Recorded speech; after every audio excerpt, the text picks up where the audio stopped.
नियुक्ति पत्र बांटकर मुख्यमंत्री हेमंत सोरेन अपना चेहरा चमकाने की होड़ में इन्होंने लाखों अभ्यर्थियों के सपनों को कुचला है। माननीय मुख्यमंत्री जिस समय चंपई सोरेन थे तो उनके कार्यकाल के अंतिम दिन के एक दिन पूर्व इसी नियुक्ति पत्र को बांटने का कार्यक्रम था और बड़े आश्चर्यजनक रूप से उस कार्यक्रम को नियुक्ति पत्र के नियुक्ति वितरण को स्थगित कर दिया गया। अगले दिन तो चंपई सोरेन साहब पदमुक्त हो गए और उसके बाद हेमंत सोरेन आए मुख्यमंत्री बने। ये पूरा इंतजार इसलिए कराया गया ताकि हेमंत सोरेन के चेहरे आज जो आप चमकते देख रहे हैं सड़क के सारे होर्डिंग्स पे, अखबारों में, टीवी चैनल्स में कि हमने 1500 नियुक्तियां दी। अब आप देखिए, हम आपको उदाहरण देते हैं जो आज मुख्यमंत्री जी ने नियुक्ति पत्र बांटा, उसमें श्रेया इंफोटेक बोकारो का एक एग्जामिनेशन सेंटर है, उसके 500 से ज्यादा अभ्यर्थियों को सफलता मिली। अब ऐसा श्रेया इंफोटेक में क्या था कि 500 से ज्यादा अभ्यर्थी सफल हुए। हमारे नेताओं ने बहुत गंभीर आरोप लगाए थे और कहा था कि सिर्फ 2 सेंटरों में जब 70-80% अभ्यर्थियों की नियुक्ति हो गई हो तो ये पूरा जांच का विषय हम लोगों ने सीबीआई जांच की मांग की थी, लेकिन इस सरकार ने सीबीआई जांच भी नहीं कराया। और हद तो तब हो गई साहब जब परीक्षा लेने वाली एजेंसी पर ही विवाद है। इन्होंने जितनी परीक्षाएं दी हैं हाल के दिनों में सब पर विवाद है।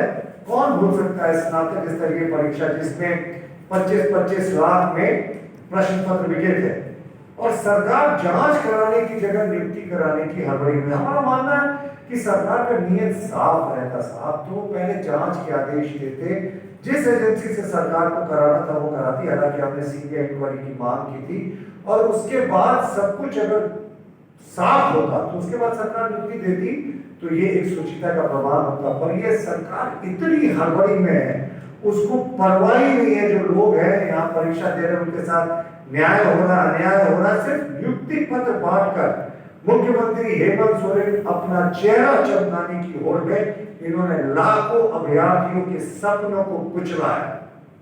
और आप देखिए कि अगर माननीय मुख्यमंत्री जिस समय चंपई सोरेन थे तो उनके कार्यकाल के अंतिम दिन के एक दिन पूर्व इसी नियुक्ति पत्र को बांटने का कार्यक्रम था और बड़े आश्चर्यजनक रूप से उस कार्यक्रम को नियुक्ति पत्र के नियुक्ति वितरण को स्थगित कर दिया गया। अगले दिन तो चंपई सोरेन साहब पदमुक्त हो गए और उसके बाद हेमंत सोरेन आए मुख्यमंत्री बने। ये पूरा इंतजार इसलिए कराया गया ताकि हेमंत सोरेन के चेहरे आज जो आप चमकते देख रहे हैं सड़क के सारे होर्डिंग्स पे, अखबारों में, टीवी चैनल्स में कि हमने 1500 नियुक्तियां दी। माननीय मुख्यमंत्री जी थोड़ा तो शर्म कीजिए, आपके हिसाब से तो अभी तक 23 लाख लोगों की नियुक्तियां हो जानी चाहिए थी और 1500 नियुक्तियों देने का आप जो दम भर रहे हैं ये तो विवादित है साहब। हमने तो पहले भी कहा इसकी सीबीआई जांच होनी चाहिए थी। और हमारे माननीय विधायक अनंत ओझा जी ने विधानसभा के पटल पर प्रश्न किया था कि आखिर इस सरकार ने पिछले 4 वर्षों में कितनी नियुक्तियां की हैं। ये जनवरी 2020 से दिसंबर 2023 का डेटा मांगा था तो विधानसभा ने जो लिखित उत्तर दिया था उसमें झारखंड पब्लिक सर्विस कमीशन और झारखंड स्टाफ सिलेक्शन कमीशन दोनों को मिलाकर सिर्फ 11,344 नियुक्तियां की गई थी। इन 11,344 नियुक्तियों में तो 4,000 वो पंचायत सचिव अभ्यर्थी थे जिन्होंने लड़कर सुप्रीम कोर्ट में सरकार के खिलाफ जाकर सरकार ने पग पग पर विरोध किया था इनकी नियुक्ति का। अपना नियुक्ति सर्वोच्च न्यायालय से लिया, वो भी जब अवमानना का इनके ऊपर कोड़ा चढ़ने का डर हुआ तब इन्होंने ऐसा किया। और इसके पूर्व की भी जो नियुक्तियां इस सरकार ने की वो हमारे सरकार के समय की शुरू की गई है। पूर्ववर्ती हमारे भारतीय जनता पार्टी की सरकार की नियुक्ति की गई है। इस नियुक्ति को जरूर इस सरकार ने इनिशिएट किया था लेकिन पूरे तरीके से भ्रष्टाचार की भेंट चल गई ये नियुक्ति। और हमारा मानना है कि पिछले 4.5 वर्ष में, अब तो 2-3 महीने बाद 5 वर्ष हो जाएंगे इस सरकार के, अभी तक तो ना तो स्थानीय नीति बनी है साहब, ना तो नियोजन नीति बनी है। इस सरकार में स्थानीय कौन है, लोकल कौन है, नियोजन किसको मिलेगा, कोई इसका फॉर्मूला अभी तक तय नहीं हुआ है। और अगर आप देखें सारी जो इनकी नियुक्तियां हैं वो इस सरकार की नहीं, इसके पूर्ववर्ती सरकार की है। हमारा मानना है कि जो Jharkhand great I wash circus चालू है, यानी आई वॉश करने का एक बड़ा खेल यहाँ पर चल रहा है।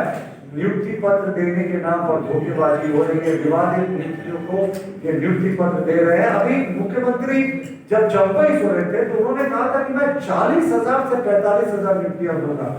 अब हेमंत सोरेन जी ने मुख्यमंत्री बनते इन नियुक्तियों की संख्या को घटाकर 30,000 कर दिया। यानी इस सरकार में जिसको जो मन में आ रहा है वो बोल रहा है। चंपई सोरेन 45,000 नियुक्तियां देने की बात कर रहे थे, हेमंत सोरेन 30,000 पे आ गए। और सच्चाई अगर मानिएगा तो इस सरकार नियुक्ति देने में पूरे तरीके से विफल रहेगी।